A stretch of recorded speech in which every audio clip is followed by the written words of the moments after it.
Hi everyone, in this video I'll be showing you how to get or enable face tracking on Roblox.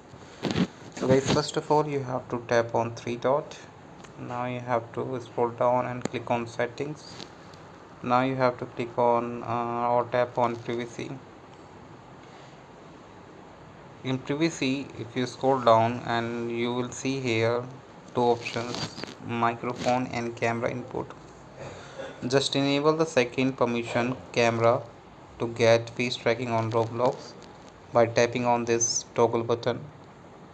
Once you enable it, you can enable it by tapping on it and click on enable button to enable camera.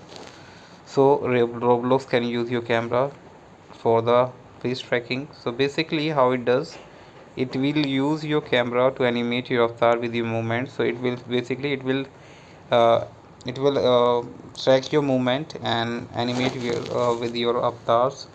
So now open any game that supports camera as communication, like this game supports camera as communication,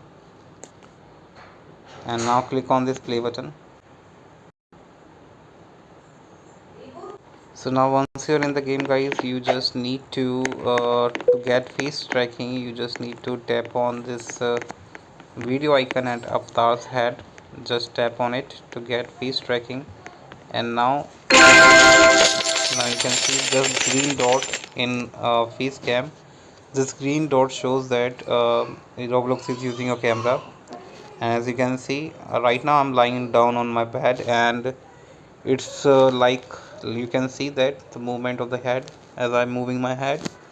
So this is how it works. And to get face tracking, actually you just need to enable camera from privacy, and you will get the face tracking. You don't need to verify your age or something like that.